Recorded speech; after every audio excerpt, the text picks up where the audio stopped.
William from Calgary, and I want to give a shout out also to Casey the truck driver who wrote in and asked me the same question.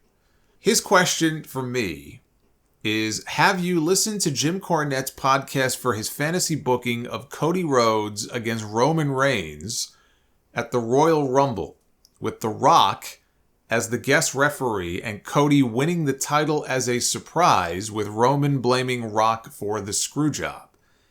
Then CM Punk would be the surprise 30th entrant in the Rumble match and would win. Yes, and then 50 virgins will fall from the sky into my crotch. This is quite the fantasy scenario that he's mapping out here. WrestleMania 40 would be a double main event of Night 1, Punk against Cody for the undisputed title. Night 2 would be Rock against Roman Reigns, the Battle of the Tribal Chiefs. What are your thoughts? Well, that is certainly a hell of a fantasy scenario. Do I see it happening? No, I do not. I don't hate it. I mean, look, Punk coming out at number 30 as a surprise would get a huge reaction. Punk against Cody would be a big title match at WrestleMania. Punk would finally get his WrestleMania main event. And Rock and Roman on night 2. I mean, here's the thing about this. If WWE honestly thinks this time they could get The Rock, and I don't think they're going to, but if they believe they've got The Rock, finally, for WrestleMania, finally The Rock has come back to WrestleMania, right? He picked number 40. He's going to actually get back in the ring and wrestle this time after teasing it for 11 years.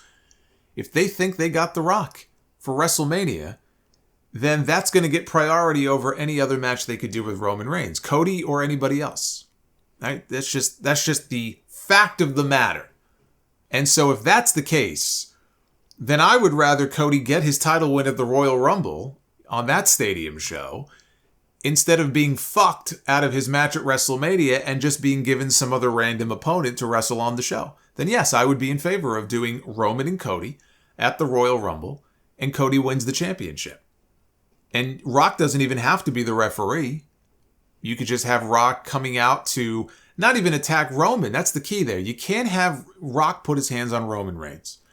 I don't want it to be a situation where Cody only won the title because The Rock helped him. The Rock won the title for Cody. You're cutting the fucking balls off this guy if you do that. But if The Rock is going to be there to fight off the bloodline, whatever's left of the bloodline at that point, to make it a fair fight, that I think is fine. Then it's a fair fight and Cody beats Roman.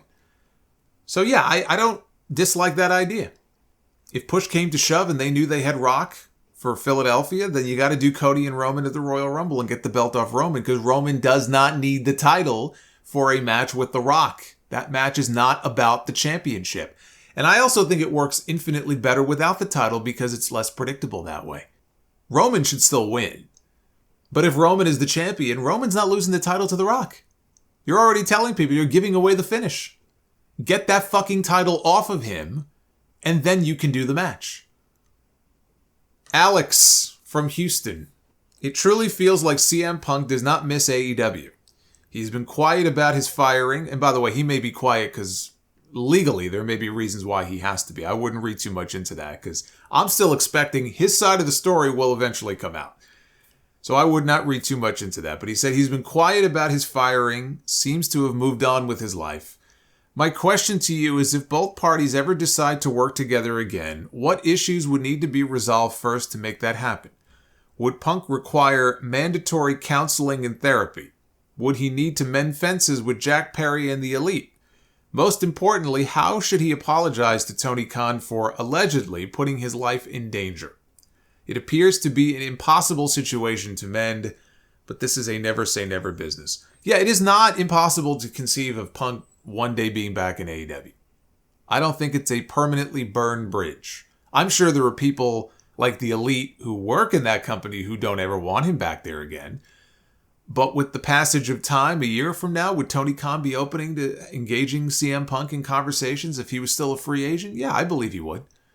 But like you said, it would be a tall order here because there's just so much mending of fences that would have to happen. And the fact that they couldn't get them all in a room the first time after Brawl Out, I don't know why that makes people, or why that would make people think that it would be any easier the second time around. You cannot bring CM Punk back unless you already have that stuff resolved. You cannot be in a situation, again, where Punk comes back and you still have these unresolved issues between him and the Elite. They would have to be willing to come to the table to work it all out. And he'll have to make whatever amends and apologies need to be made to his boss, because if he did threaten the man's life, or if he went off on Tony Khan and started cussing him out or whatever, yeah, at the end of the day, it's still his boss.